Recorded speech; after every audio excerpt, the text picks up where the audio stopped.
Dalam dunia pusaka, setiap ukiran punya cerita, dan Kolomakoro ditatah di sebuah bilah. Itu artinya bilah itu bukan milik sembarang orang. Makoro bukan hanya simbol, ia adalah penjaga batas antara kekuasaan dan kebijaksanaan, dan antara dunia lahir dan dunia batin. Di masa ketika kekuatan tidak hanya diukur dengan senjata, Makoro hadir sebagai isyarat bahwa yang terkuat justru yang bisa menjaga, bukan yang sekedar menaklukkan. Penasaran dengan pusakanya? Mari kita babarkan untuk selengkapnya. Pusaka lurus, dapur Panji Anom, Kinatah Emas Makoro, Pamor Woswutah, Tangguh Hamengkubuwono kelima. Pusaka dari Tangguh Ngayogyakarta Hadiningrat dikenal memiliki gaya yang khas memadukan antara karakter Tangguh Majapahit dan Mataram. Perpaduan ini mencerminkan kesinambungan tradisi pakerisan yang terus hidup dan berkembang dari masa ke masa.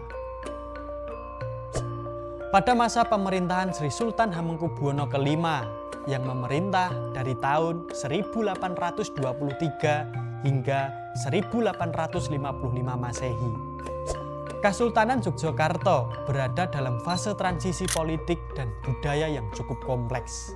Di satu sisi, pengaruh kolonial Belanda kian mencekam, memaksa istana untuk bersiasat demi mempertahankan martabat dan identitas budaya Jawa. Di sisi lain, keraton justru semakin meneguhkan posisinya sebagai pusat budaya, seni, dan spiritualitas. Dalam situasi demikian, pusaka dan simbol-simbol kekuasaan spiritual mendapatkan tempat yang sangat istimewa.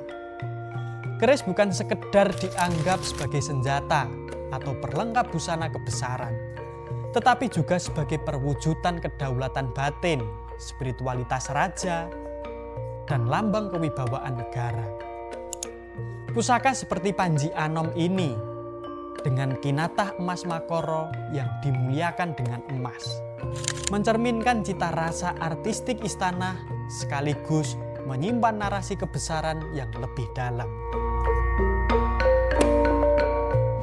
Panji adalah sebuah lambang atau simbol kebesaran yang dimaknai sebagai perjuangan dalam mewujudkan harapan serta cita-cita. Sedangkan Anom atau Enom yang berarti muda, yang merepresentasikan sosok kesatria muda yang memperjuangkan kehormatan, derajat, dan martabat dirinya beserta orang-orang terdekatnya. Barangkali ketika sang empu memberikan nama ini, ada sebuah harapan yang tersemat. Harapan itu adalah lahirnya para pemuda berjiwa kesatria yang menjadi panji-panji perjuangan kebenaran. Pusaka ini dihiasi dengan Pamor Woswutah pada kedua sisi bilahnya. Pamor Woswutah atau dikenal juga sebagai beras tumpah. Ia memiliki arti beras yang tumpah. Pamor ini melambangkan kemakmuran, rezeki yang berlimpah, dan ketentraman. Secara fisik, pamor ini dicirikan oleh bercak-bercak kecil berwarna putih yang tersebar merata di permukaan bilah. Menyerupai butiran beras yang tumpah, motif ini menjadi simbol doa akan keberlimpahan dan kesejahteraan.